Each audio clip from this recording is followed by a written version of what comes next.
Se dice que el mundo lo controlan unas cuantas personas, quienes quitan y ponen gobiernos a placer. ¿Quién de estas personas es el que está detrás del movimiento de desestabilizar el gobierno de López Obrador? ¿Quién tiene el poder de controlar televisoras y periodistas para tratar de manipular la imagen y percepción que tiene la gente del presidente? Pocos personajes en el mundo han generado tanta leyenda como George Soros, la mano negra que controla las decisiones turbias que ocurren en el mundo y en el país. Georgi Schwartz nació en Budapest, Hungría, el 12 de agosto de 1930. Su padre era un abogado, escritor y editor de origen judío, que había estado relacionado con las sociedades que trataron de impulsar el esperanto como la lengua internacional, y normalmente se cita al magnate como una de las personas que lo habla con fluidez nativa. Con el ascenso del fascismo cambió su nombre por Soros, y durante la ocupación nazi estuvo al frente de una operación para ocultar su identidad y la de otras familias judías, lo que les permitió sobrevivir a la Segunda Guerra Mundial. En 1946, la familia aprovecharía un congreso de Esperanto celebrado en Suiza para escapar de la ocupación soviética. De allí se trasladó a Londres y se graduó en filosofía, siendo alumno de Karl Popper. Es un multimillonario que refleja claramente el actuar de la oligarquía internacional que gobierna el mundo. Es el matrimonio indisoluble entre el capitalismo y el Estado. Es la muestra más palpable de cómo el capitalismo coloca a su antojo gobiernos en cualquier país para beneficiar los procesos de acumulación. La revista Forbes lo sitúa como la 60ª persona más rica del mundo, con una fortuna de 8.300 millones de dólares. Si hay un día en la historia que marcó a Soros como el paradigma de la especulación financiera, fue el 16 de septiembre de 1992, conocido como el Miércoles Negro. 2 años antes, el Reino Unido había entrado en el ERM, un órgano con el que los países europeos establecían un tipo fijo de cambio de divisas. El marco alemán era la moneda de referencia, y el Reino Unido entró poniendo un valor demasiado alto a la libra.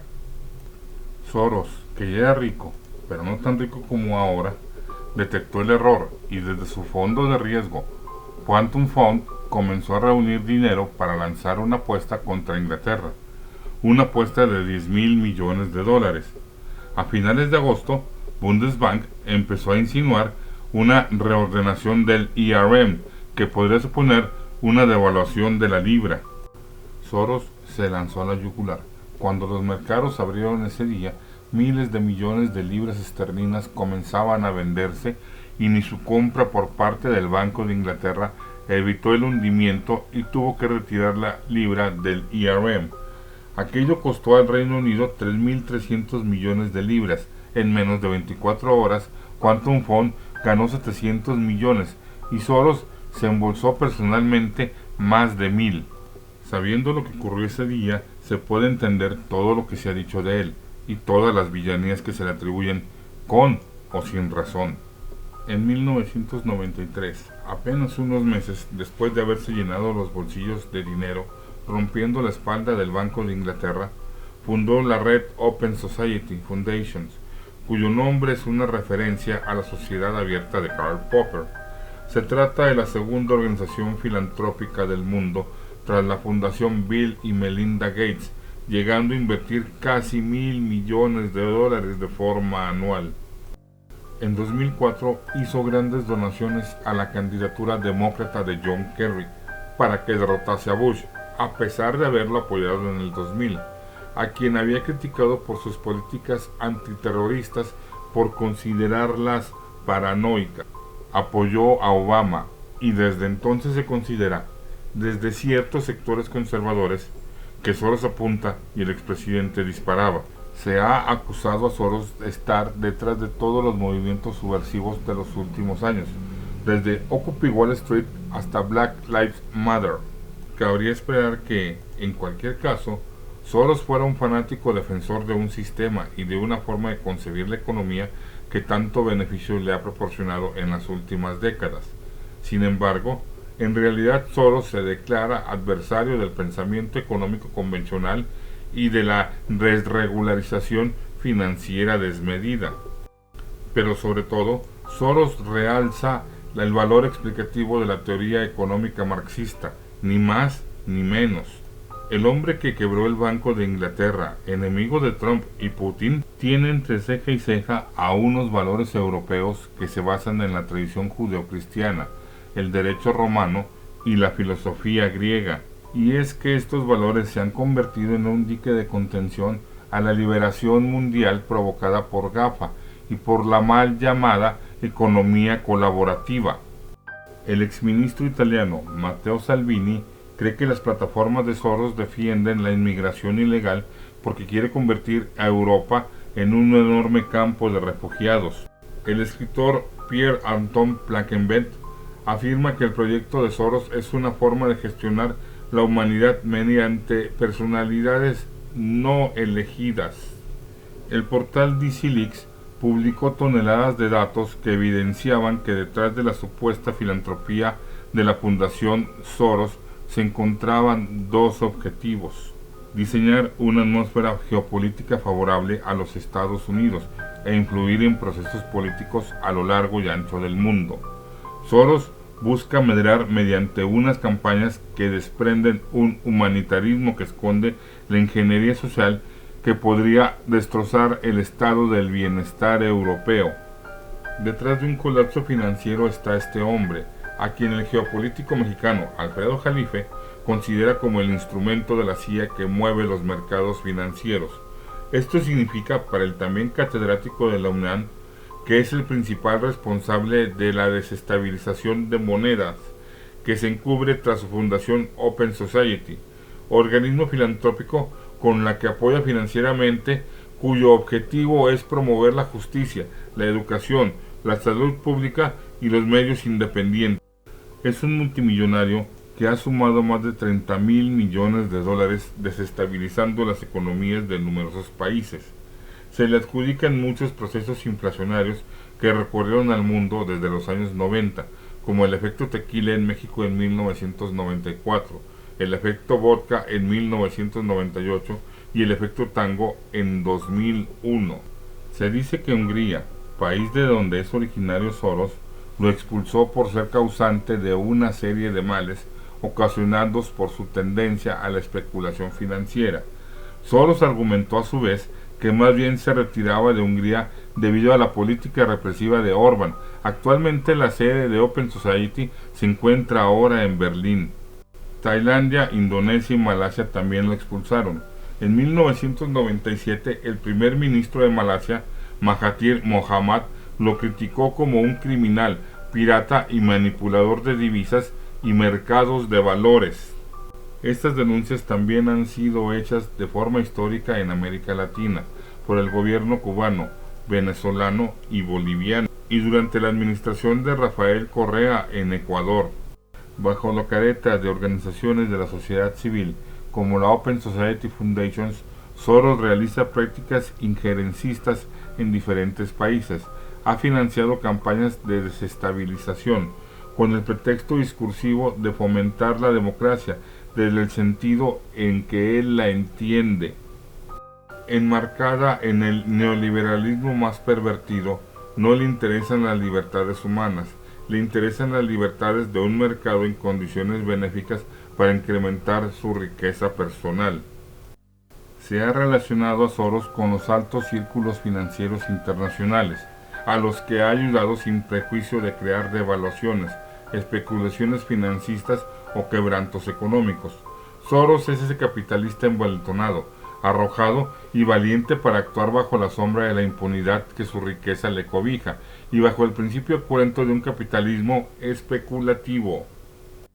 El multimillonario fue uno de los principales patrocinadores del paro denominado Un Día Sin Mujeres, que se llevó a cabo el 8 de marzo de 2017 en Estados Unidos, con el fin de que coincidiera con el Día Internacional de la Mujer. También este paro es antecedente directo del que se llevó a cabo en México el 9 de marzo de 2020, con el nombre de El 9, Ninguna se mueve. Carlos Salinas de Gortari publicó en 1995, poco después de haber entregado el poder, una editorial en la que hablaba de un puñado de especuladores locales, entre los que se encontraban George Soros y Joe Lewis, que se beneficiaron con la devaluación del peso mexicano. Por lo que se sospecha también que el señor Soros estuvo detrás de la primera gran crisis del mundo globalizado que estalló en nuestro país y fue denominado como el efecto tequila, fruto de la torpeza y el mal asesoramiento del presidente Ernesto Zedillo, pues jamás comprendió que si vas a devaluar la moneda, devalúas en la noche y ya. No le puedes dar a los mercados la oportunidad de reaccionar, y George Soros lo sabe muy bien. Esto provocó una fuga de capitales en América Latina, por la desconfianza que los empresarios, inversores y gobiernos extranjeros manifestaron al ver cómo la economía mexicana resentida se volvía una bomba de tiempo que se llevó entre las patas a Asia, a la Rusia de Yeltsin y a Argentina. El magnate molesto habría orquestado un complot contra el gobierno mexicano a razón de que el entonces presidente Carlos Salinas de Gortari no le dio las concesiones necesarias para revitalizar el inmueble del centro histórico de la Ciudad de México.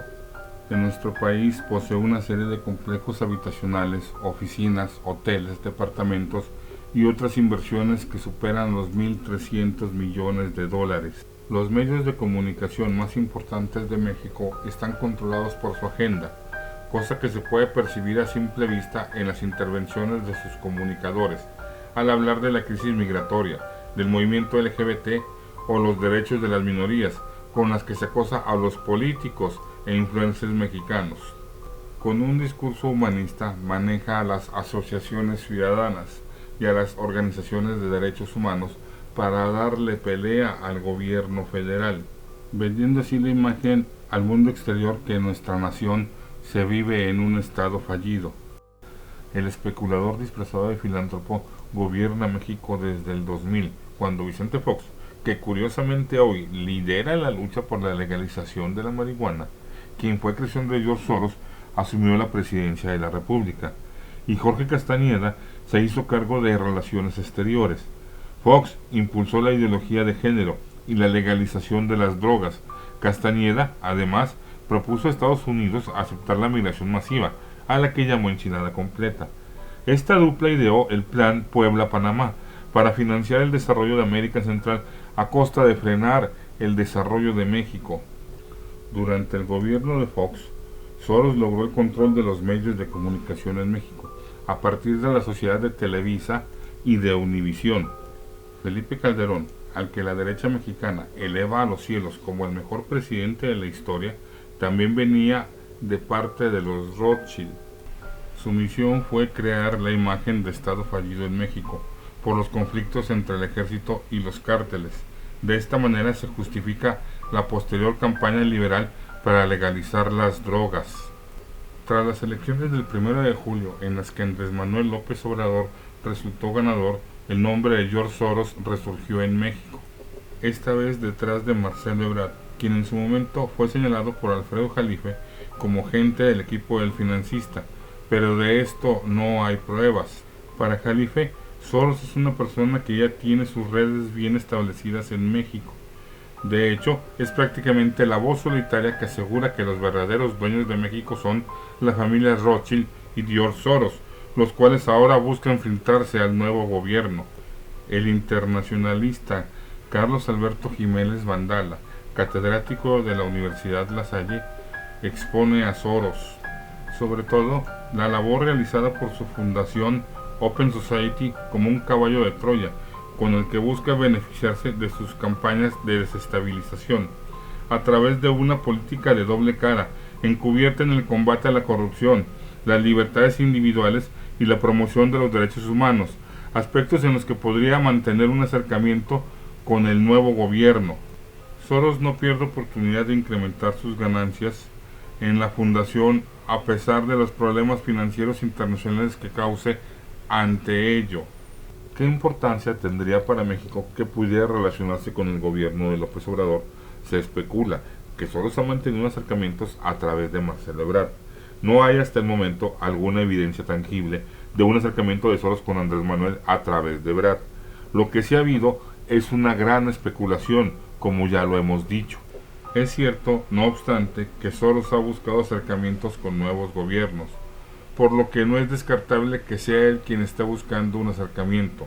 Sin embargo, la experiencia de Andrés Manuel y su práctica consecuente con un pensamiento nacionalista y progresista serían fortaleza para identificar cualquier intento golpista o injerencista del multimillonario. Soros está en absoluto desacuerdo con la política migratoria de López Obrador, porque beneficia la imagen de Trump. Una intervención de Soros sería un obstáculo a los planes de conversión de las políticas económicas neoliberales que pretende Andrés Manuel López Obrador. Sin embargo, la elección del izquierdista ha despertado simpatías a escala mundial, que puede ser una oportunidad a tener en cuenta para denunciar de forma creíble alguna acción contra su gobierno.